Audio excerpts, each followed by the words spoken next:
Hello, everyone, and welcome to our show, Families in Transition. We'd also like to welcome our guest today, Dr. Philip Monroe, Director of the Family Relations Center here in our city. He is also the author of the book, Rearing Children for Success from the Front Lines. Thank you. It's a pleasure to be here on your program today. So first of all, what inspired you to write your book, and what is it all about?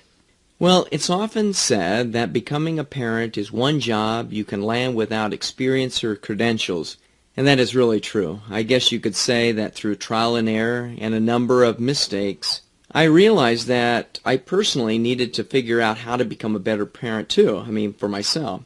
And before I got married, I had read numerous books on child rearing and child psychology to try to prepare myself for this transitional phase in my own life. But every family and situation is so unique, and the challenges of raising children are often so complex that not one guidebook can fully prepare you for what awaits you on the front lines. Yeah, that's for sure. Doctor, how many children do you have? We have 5. Really? That's quite a lot. Well, yeah, and they're all unique, and there's never a dull moment around our house. I bet there's not. That sounds like many houses, including my own. Exactly. And your book, what do you mean by successful children? Well, I should first point out that I'm not thinking in terms of the most standard definition, one that associates success with financial educational gains. Well, what do you mean by success then?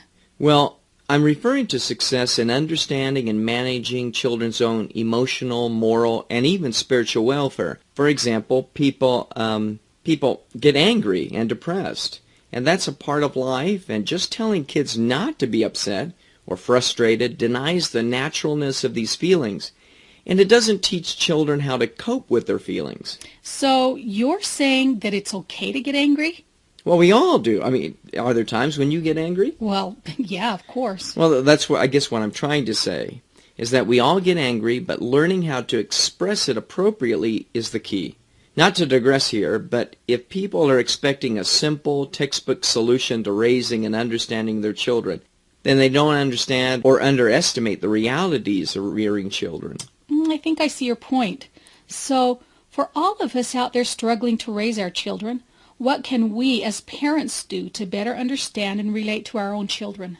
When you first get married and promise to love and cherish your spouse, few of us are contemplating at that moment the potential challenges we will face 5, 10, or 20 years down the road.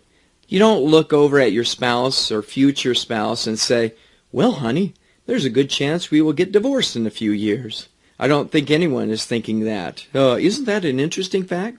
Of course, this idea is the furthest from our minds, and it might be a blessing that we don't have a crystal ball to look into the future. I agree with you there. I think it's best not to know what's coming up. I think in many cases. I know in my own life, I don't know if I would dare to do the things that we've needed to do if I had known what was coming down the road. Exactly. And I think that although we hear stories about the difficulties in raising children, that seems light years away. And we would rather not contemplate on that, I think on our wedding days. However, we must face the realities of life sooner or later, and having some skills in your, let's say, emotional toolbox might provide us with the emotional, physical, and spiritual strength later on when we really need to draw on it. Like when, for example? First of all, one should understand that there are many factors that influence how children grow up and develop, including the environment around them, genetics, peers, school teachers, and education within the home. Yeah, I can see that all of that really would affect kids. Exactly. However, as parents, we have more control over some of these than others. Can I just interject? I think we also have more control than we realize over some of these factors. Right. It's just that I think there are a variety of things, and the peers are one, but also within ourselves we have the ability to influence, I think, children. However, I think parents often beat themselves up emotionally, thinking that they must bear all of the blame for any of their children's failings.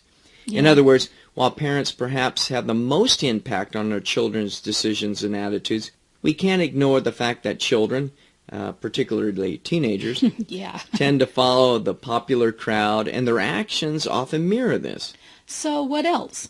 Well, parents need to establish clear boundaries and expectations for your children and be consistent on how you implement them. I mean, children often see rules as a way to limit their freedom, when in fact we are just trying to protect them from often negative consequences of their actions. But when children feel that they're being treated fairly and we validate their feelings, they'll respond, or at least we hope they will respond better to our requests, and in return, they can earn greater latitude in what they are allowed to do, and they no longer see rules and barriers as things that stop them. That makes a lot of sense. And perhaps finally, establish good lines of communication with your spouse and children. Being open to their ideas and lavishing them with specific praise often will build reserves in their emotional bank accounts. And doing this will foster perhaps positive relationships with them. And also telling them you know how they feel, and this is a common mistake that I often make. I know how you feel. Yeah, I can remember my mom saying that a lot. And then often we say that, well, because we've had a billion years of experience, we'll often just sound condescending to them and perhaps push them away, even if teenagers are some of the hardest creatures on the planet to understand. Yeah, I think mine is for sure. Okay, any closing remarks on this topic before we have to go? You make it sound so easy.